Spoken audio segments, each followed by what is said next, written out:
Solve the following inequality. 19 is less than 6x plus 3.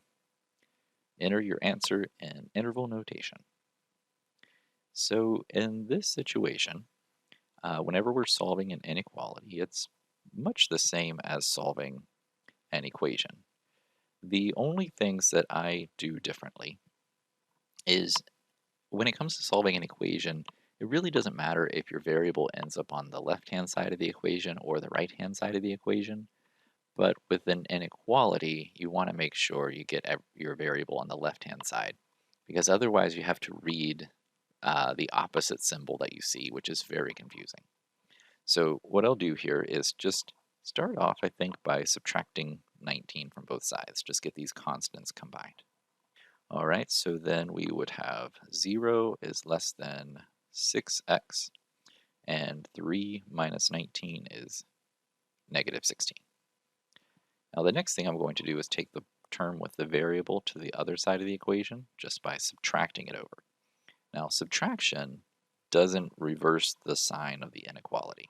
It's only multiplying or dividing by a negative number when you need to do that.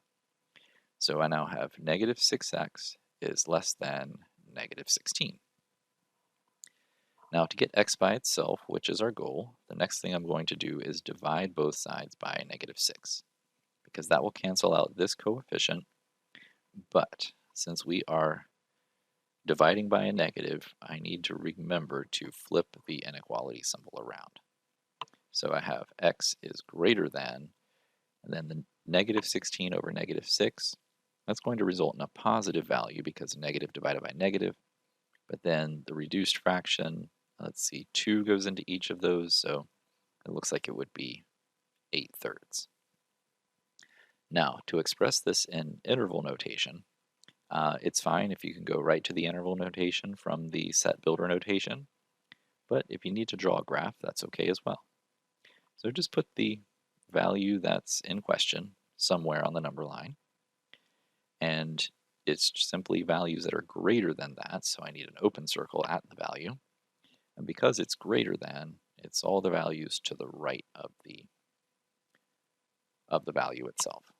So in interval notation, that would be a parentheses because of the open circle around the 8/3. And then we go all the way to positive infinity. So the end of the set is at positive infinity.